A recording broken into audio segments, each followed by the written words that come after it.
But they've still gone 12-5 3 straight years in the regular season. There's a disconnect between regular season performance and postseason performance. Yeah. We talk about this all the time.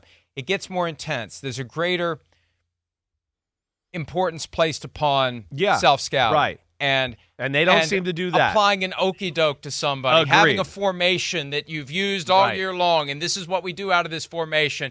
And now in the playoffs, we're going to take that look that we've put on film all year long and, we're going to do something different. Right. Because and they don't do that. Either we planned it all along or we've spotted it in our own evaluation of what we do. I just don't get the sense that with McCarthy there is that high-level attention to detail. I go back to the exit they made from the playoffs a couple of years ago. The quarterback draw that failed to take into account the fact that the umpire has to teleport through the quarterback and the center to touch the ball. Right, in 2021 wild card game, right.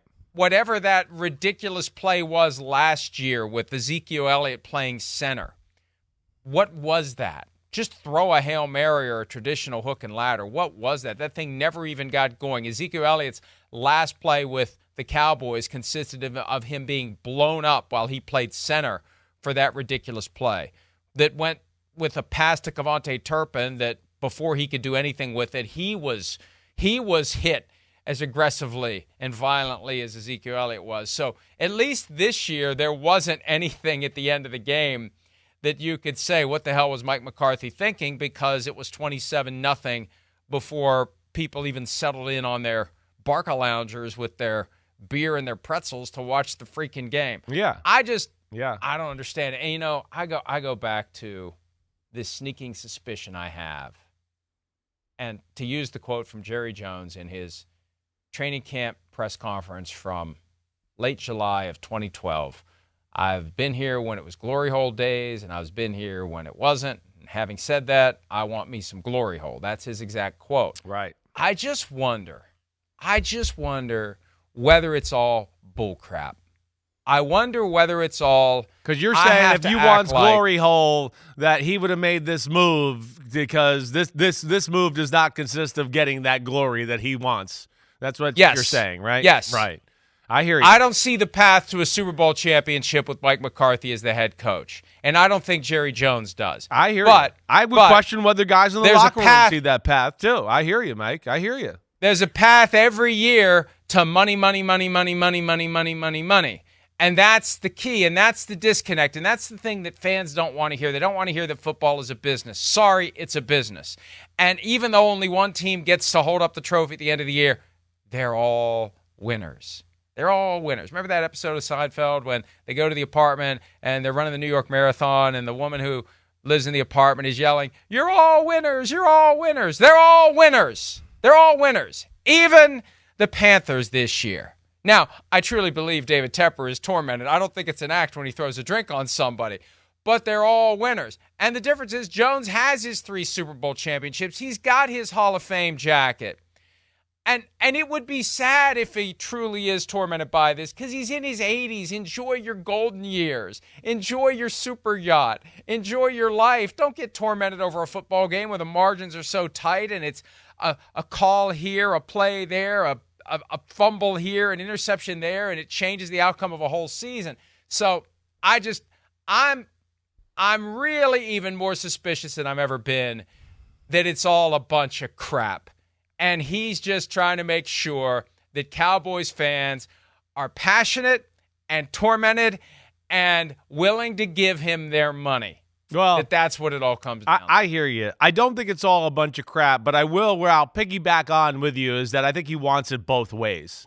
He wants it both ways, and the football gods are kind of saying, like, hey, you got to give up a little power or back the hell off here if you want your ultimate football glory hole, right? That's to me a little bit. He wants to, not pay somebody for not working, right? Keep a coach that, yes, has been consistently good, but we're not going to say great, right? And then ultimately, what's the thing too? He's got total control and he can boss everybody around and be the puppet master. And I think that's probably the number one thing that's most important to Jerry Jones. It's why you, me, Guys like like Jason Garrett, all questioned, like, hey, Belichick and Jerry Jones, like from a football perspective, sounds good, but can the egos be checked out the door, especially by Jerry, who wants to act like he knows everything and knows how to run the football team that way?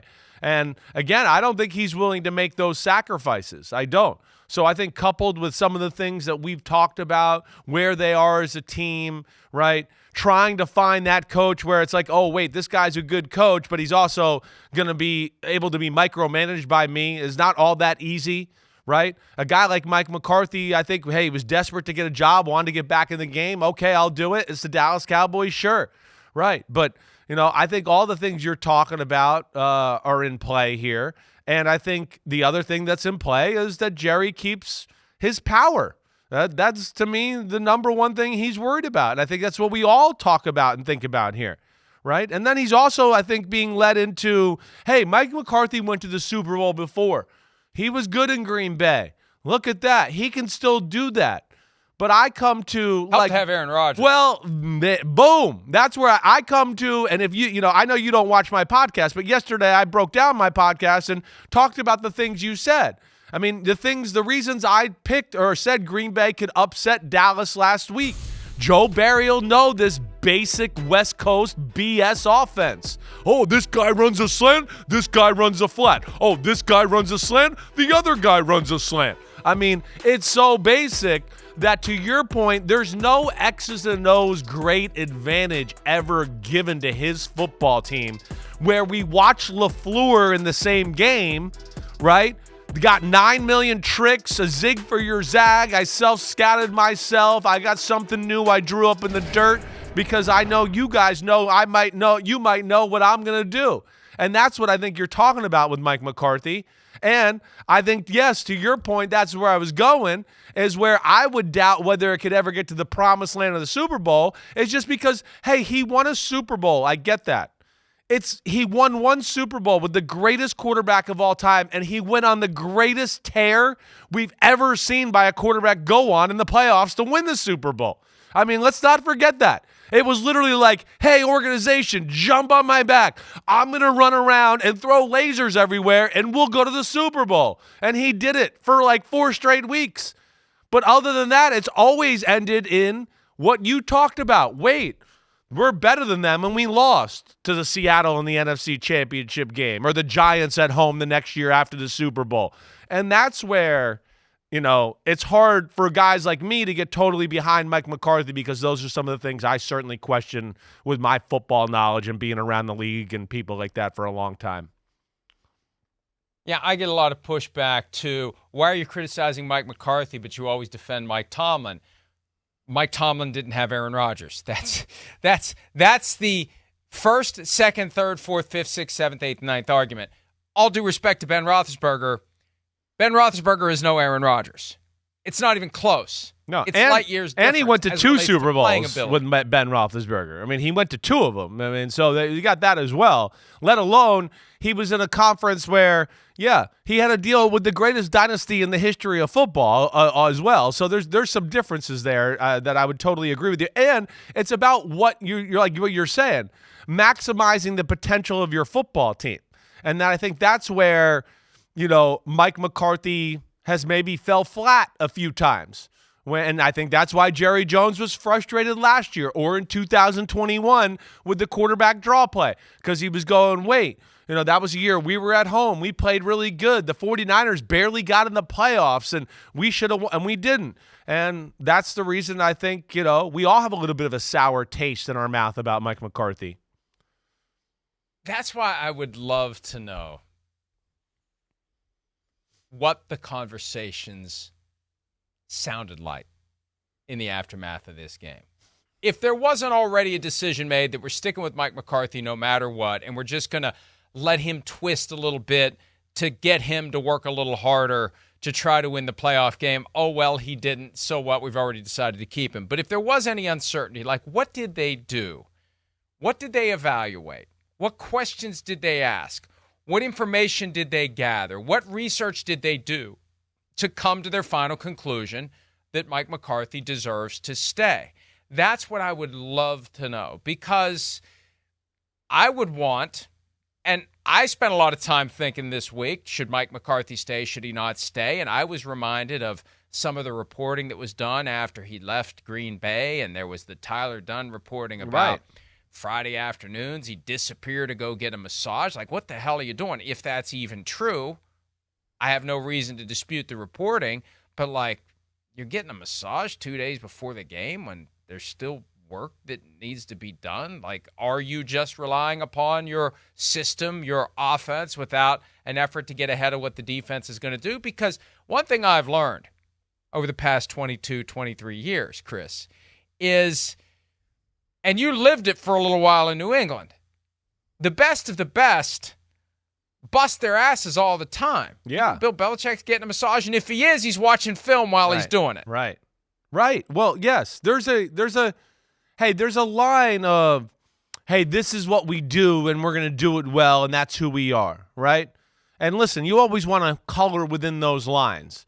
But that's the problem. To me, as Mike McCarthy, Dan Quinn, you can throw that in there too, is that's a little bit what they are. And that's what, when we were watching the game and we got all the angles in our viewing room, you heard me yelling, look, they knew Dallas was going to be in this. They knew the coverage. They knew Dallas was going to overplay this because teams do this to them all the time. So Dallas would overplay it, and they had the zig or the zag off of it, right? They're a little bit like that, a little too much. You know, that's why I say the basic West Coast stuff, right? It's like still Bill Walsh 1988, which is cool, but Bill Walsh, it was still a new thing in the 80s and all of that. Not everybody had caught on. Now there's tons of people that do it. Like I've told you, guys like Joe Barry, the D coordinator of the Packers, they know the offense almost as good as some of the offensive coordinators that are running the West Coast. So there's a little bit of like, hey, we're just going to do what we do, and we're going to play that way.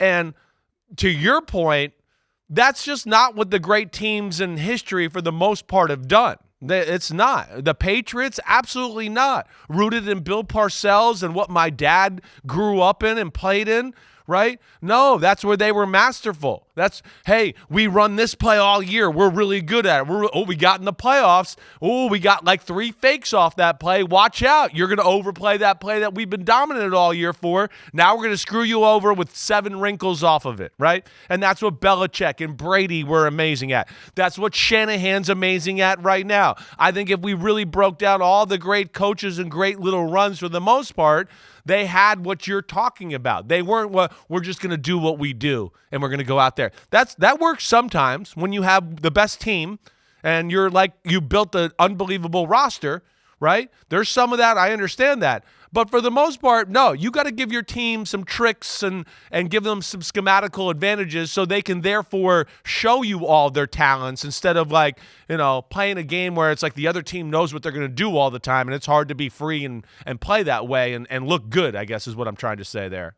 Hi, it's Mike Florio. Thanks for watching PFT on YouTube. Hit subscribe for the latest news and analysis from Pro Football Talk.